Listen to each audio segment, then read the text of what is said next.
ဗုဒ္ဓေထဝိသစ္စာဒဝရသစ္စာသဟတကိသစ္စာတတသဟတနိနမာမိတိရတမဟာအဘဂဝါလူကကင်္ဂနန္ဒာနိဗ္ဗုဒ္ဓဇိနာဒေတတမေသတကိစ္ဆာအာရရိနနမမဟံနမကာရနုဘဝေနဟိတဝသဗ္ဗေဥပဒဝေအနေကအန္တရာယပိဝိနသံတုအသေတတောအထဝိတောသုံးပါးဘဝသုံးလောကတွင်ညာနာရောင်ဖိအောင်ဘိသိနှင့်နှစ်ကျိတ်ရှိစုကုန်သော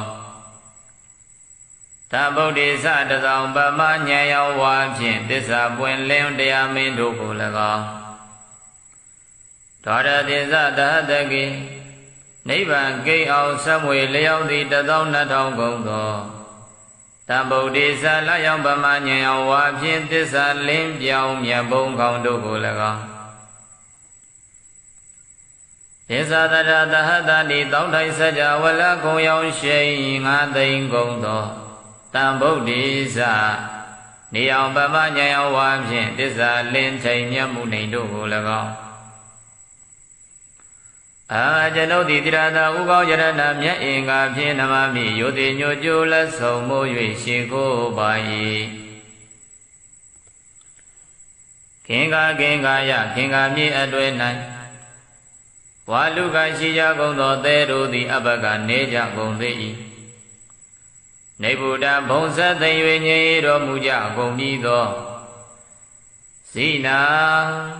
နောက်ချက်ဖန်လာမငါးပြားကိုအရိယာမဘုံရောင်စဖြင့်ချိုးပြဲလွယ်ကူအောင်တော်မူသောဘုရားရှင်ပေါင်းတို့ကအနန္တတင်ချာကနရေတွမ်းမှန်းလဲဆုံးကတိုင်မြောက်မရောက်နိုင်ကြကုန်တေဇိနေသထိုဘုရားရှင်တို့ကို၎င်း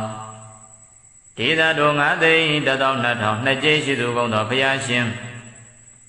မရေမတွက်နိုင်သောဘုရားရှင်တို့ဤဓမ္မင်္စတရားတော်မြတ်ကို၎င်းတာကေသတပိသသံဃာတော်မြတ်ကို၎င်းအဟံကျွန်ုပ်သည်အာဒရိနအာဒရံယိုတိစွာနမမိရှိကိုပိုင်နဘဂရနုဘဝေနဤသို့ရှိကိုပူဇော်ဖူးမြော်မှန်လျောကတော်ရသောပဏာမကုသိုလ်စေတနာကြောင့်တဗေကသိကုံသောဥပဒဝေဘေးရန်တို့ကိုဟိတဝါပေဖြောက်၍နေကအန္တရာယာပိတဘာမကမြာလသွေသွဲအန္တရာတို့သည်လည်း